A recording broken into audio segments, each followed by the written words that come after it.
They don't have dogs as pets. They have dogs as Is the government putting the British people public first, or are they putting illegal migrants or asylum seekers first? The government has just funded and commissioned a new survey that says the UK countryside is too white. Making the countryside less white.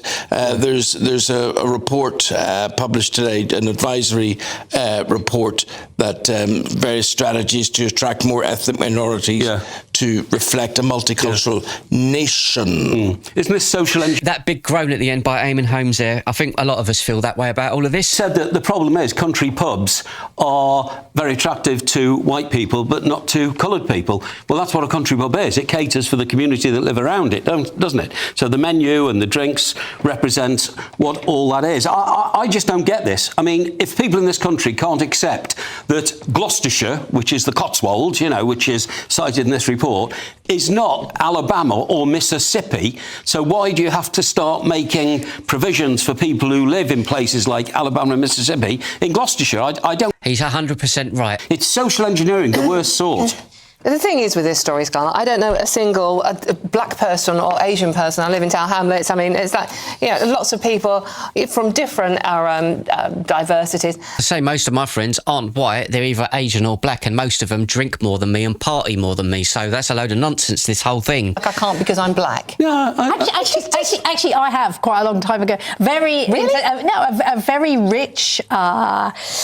She was Hindu, and said she felt uncomfortable in places like that. I mean, I do think that it's, but I mean, what we have to remember is that this whole thing was begun by a Tory government saying we've got a problem. It's actually it's a lot about the national parks and getting people out there and making national parks for everybody. And one of the problems is dogs. And actually, this isn't just about the fact that a lot of Muslims find dogs very difficult. It is about people who do not know how to control their dogs. We shouldn't have to change for anyone else. This is exactly what the government is bending to. Listen to this. However, when those Zionists came in with their dogs, that was an act of provocation. So what we're saying now, and I'm making it very clear so everyone understands, if those dogs come close to us again, we will see it as an act of aggression and we will kill those dogs. Can you hear that? That's Mohammed Hijab and Ali Darwa in the United Kingdom telling a police officer, if someone comes near me with their dogs, I'll see it as an act of aggression and I will kill their dogs. That's what's happening in this country, and it seems as though the government is just going to bend the knee to it. They don't have dogs as pets. They have dogs as But that shouldn't stop other people taking their dogs to the country, because there are some people there who don't like dogs. There are a lot of as we know, and hold that thought, there are guys. a lot of very badly behaved dogs. People don't keep dogs, so that means we've got to change in England to suit others. When are the British people going to be put first? They call Reform UK divisive. I'll tell you what's divisive is putting British-born people at the bottom of the housing list. Housing is such a scarce resource. It is completely bonkers for the government to be bribing councils, and it's a Labour-run council in Thanet, I hasten to add, bribing councils to build social housing in the hope that one day these asylum seekers might move on, and then the social housing can be used for people on the waiting list. Maybe that's rubbish. Surely they're not going to put migrants before British people in this country. That would be absolutely crazy. I don't think that that's true. Oh, God, it is true. OK, Government UK. London and commuter town councils bid to be part of the 200 million scheme to build new homes for asylum seekers. The proposals have sparked controversy, particularly in areas with high cost housing and where thousands of people are on waiting lists for social properties. But don't worry though, we've been told that people who live here and are born here who are actually English, in about 10 years' time, they will be put on the list and might get a home. Totally bonkers. I'm dead against it.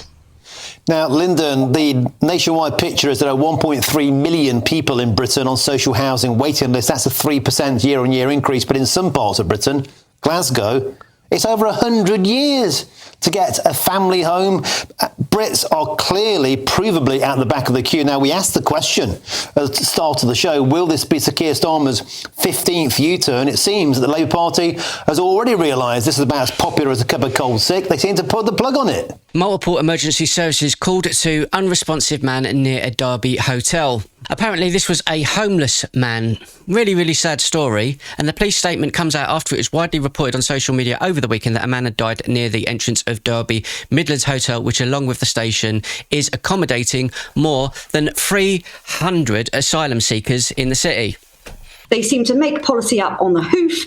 They don't seem to road test it with anyone sensible who lives outside of the Westminster bubble. I do believe that Westminster is sometimes run by 20-year-olds special advisors who are advising ministers on policies that affect people's lives. And there's nothing wrong with 20-year-olds. However, what does a 20-year-old know about the effects of these barking mad policies and how they're going to affect real people? And I think we're seeing it in the U-turn after U-turn after U-turn. I mean, you just can't have confidence in a single word that this government says.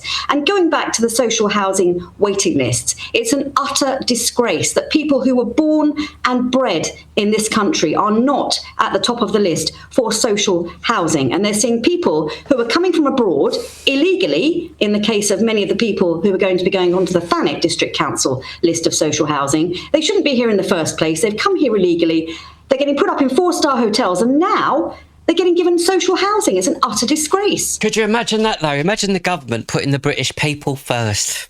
Wouldn't that be lovely? Should be prioritising people who've paid their taxes, who've been born and live here, and the people who are coming over in boats, and I particularly point to them, they're arriving undocumented, and it is unlawful to come into this country if you've not got documents, and they get around that by immediately claiming asylum. They've been through a lot of countries where they've had to have papers to get through the borders, and the only reason that they're getting into the country is the Attorney General says you've got to follow the European Convention on Human Rights, and then they go through a process. It seems pretty obvious to me from the backlash that you can see from the general public and the town hall meetings that we've seen, including Crowborough over the last week, people are not happy with the direction this government is taking. That doesn't make me right, it doesn't make them right, but you can see the heat is rising. Tell us what your thoughts are in the comments and join us live today at 4 p.m.